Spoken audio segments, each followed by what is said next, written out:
I am going to expose myself and show you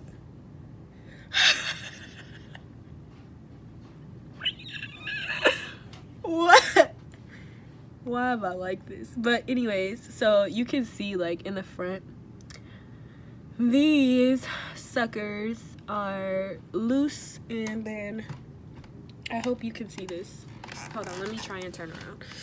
Oh my god, I'm so ugly. I hope you can see this. In the back, they're like a lot tighter. Still loose, but not, you know, as loose. So yeah, I hope that showed something.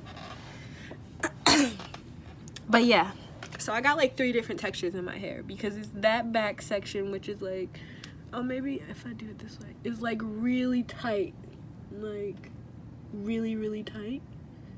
And then I got this, which is like this part of my head, like this part, and these are like loose but not really, like they stay in place and everything.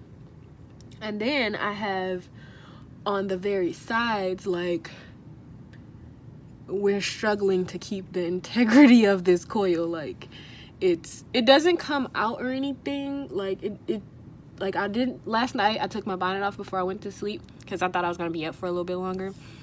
My lips are really crusty, and I was like, oh, okay, like I just fell asleep, and then nothing happened to my hair. Like, these still are fine. I took a shower without the bonnet on, let the moisture get to it, and nothing happened. But like, as you can tell, even like just like seeing them like move and stuff like that,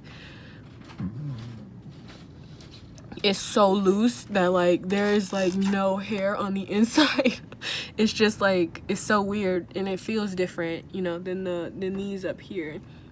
Like, it feels like they have like a lot more, you know, everything pretty much. So yeah, this is my hair. So basically I started with the 2-strand twist is how I got my parts, and I did box parts, and after that I look weird now.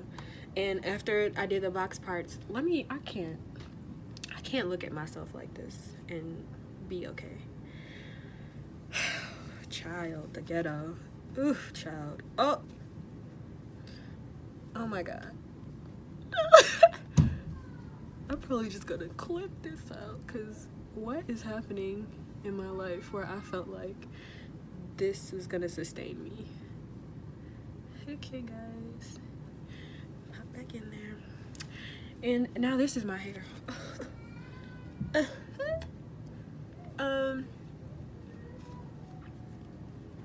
Look at me styling it. Okay, so yeah, so I got my locks. I did like box parting with the 2-strand twist, and that actually really helped me out, because if I didn't start my parting with the 2-strand twist, it would have been very hard for me to get my coils, for me to do it by myself and get my coils to like look like a coil, you know, and keep the parting, because then I would have just got frustrated and I would have just been like, no.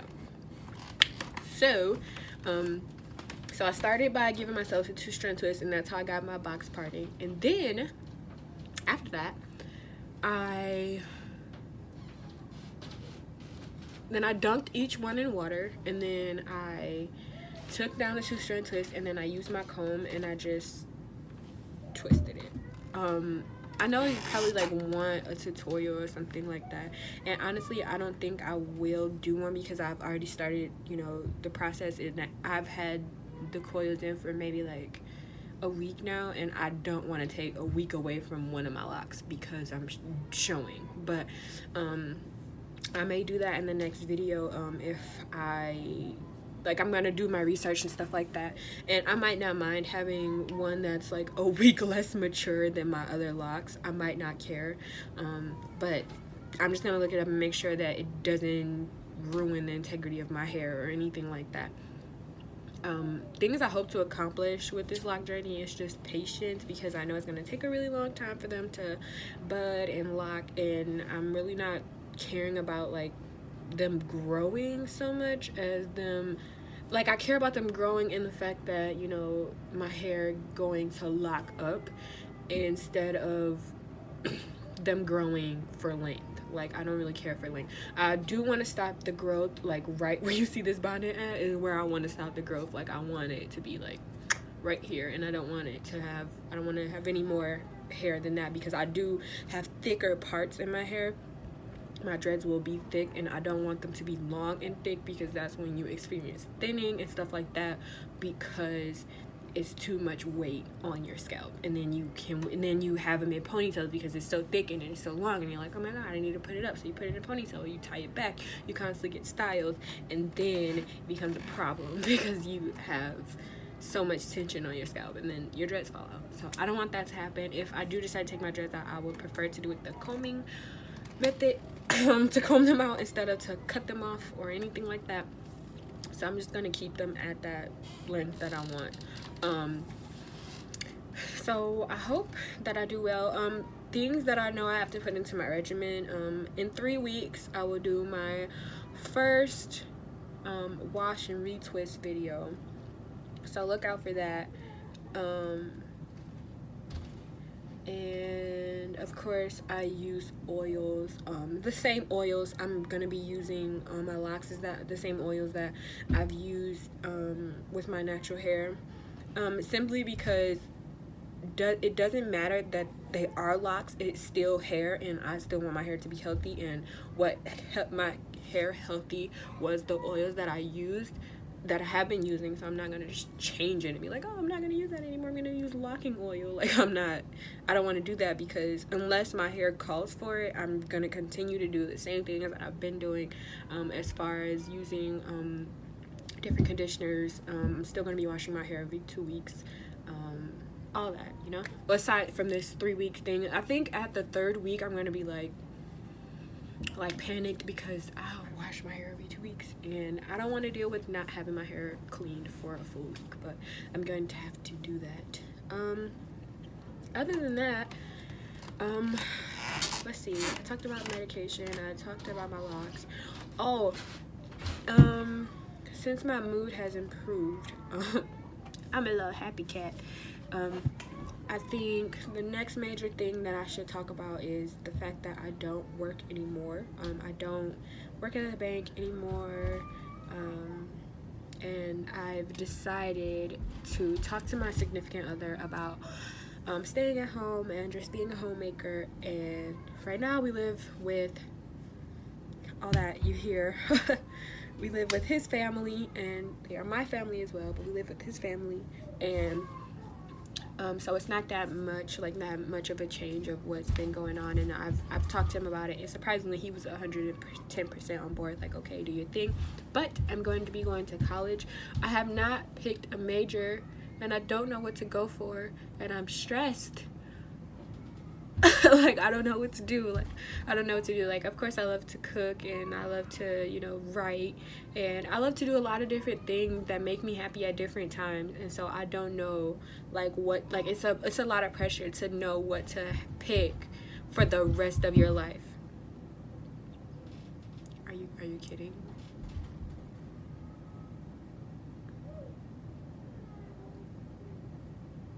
Yeah, so if I don't know, like, I know you can be like an English major and I love to write. You could be a math major and I love math, or I can go for accounting because I worked at a bank and I did enjoy it.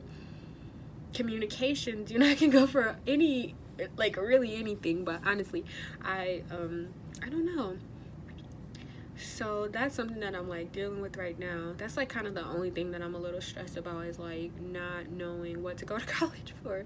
But wherever I do, I'm gonna do it online. I'm gonna be online. I'm not gonna go to the actual college, because that's not something that I foresee in my future at all, ever. Again, I did try to go into the actual places to go to college, or when I went to trade school, and I did not like it. I did not succeed. And of course, I think this is something that's been on my mind too, and I wonder if anybody else goes through this, when you when you find out that you have mental issues and everything like that. When I first found out I had anxiety and all that stuff, the medicine that I was taking wasn't really, you know, doing what I needed to do for me. And then I went off on like this crazy tangent, and I was having panic attacks, and my anxiety got worse, and my depression would get bad at times. And everything that I thought that would, like, when I was in my manic stages, and I would be like, oh, I can go to school, I can start a new job, I can, you know, like, do all this stuff, and like I would be like in it for like 6 months, like 3, 4, 6 months, 6 months max, and then I would like hate it. Like, I could never do anything for a long period of time. And now that I am on medication and I am a little bit happy and a lot more stable, like, I always wonder, like, something like that's just been in the back of my head for a while is like, for like this past month, is like, am I like, should I be able to like do those things that I used to love and then I couldn't fully complete? Or was I only doing those things and finding joy in them because I was in a manic state, and me trying to go back and do these things again, would that be a waste of time? Because I really didn't even enjoy them. I was just in a manic state, so I enjoyed anything that I did. And now that I'm not, it wouldn't even make a difference because I don't like those things. I was just doing them because of that. That's like something that's like I've been thinking about for a while. And like with trying to find what I'm gonna go to college for, it's like always in the back of my mind, like, do I actually enjoy writing, or was I just like really good at it because I was in a manic state and I was writing all these papers and I'm like, I'm so great at it, you know what I'm saying? Like, I wonder, because I've been going through this since I was like 12 or 13, you know, with like all these issues, like self-harm and, you know, not feeling happy and isolation and stuff like that. And I'm like, I'm older, and I'm just now getting to like a point where I'm like finding my way and making sure that, you know, I keep myself together, and I'm like, okay, I keep it together, you know, and like finding out what it means to actually have these issues, and like, you know, the chemical balance in your brain and stuff like that is so crazy.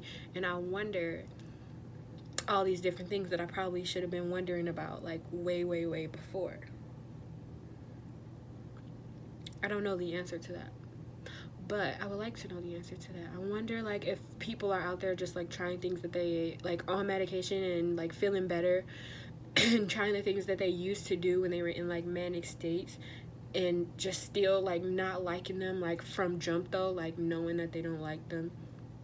Or like, are people just like scared to do it, and like, has it been done?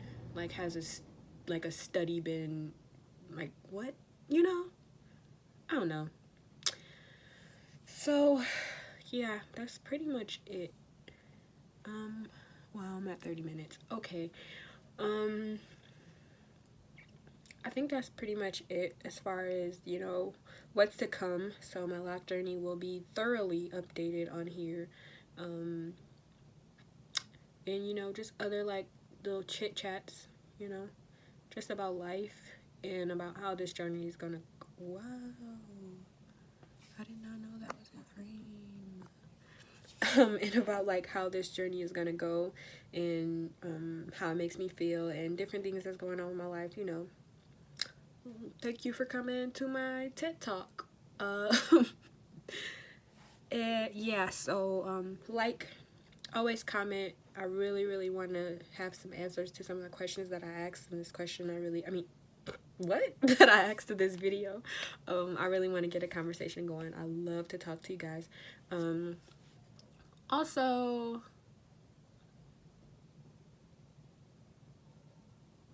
ask me questions. I may have some answers for you guys. If you are on trazodone, or you're you know, afraid of taking medication and stuff like that, don't hesitate to ask me like, what are some of the like, how, to what extent, you know what I'm saying? And me being scared when I first was prescribed this stuff, like, I didn't know what to think and I didn't know how to feel, but I did just jump right into it. So if you guys have any questions, let me know. Subscribe to be part of the Chubby Cheek. Ooh, that's not the name of this. It's not the name of this channel. Subscribe to She Tries, and then you can see me try things every day, once a week. Bye.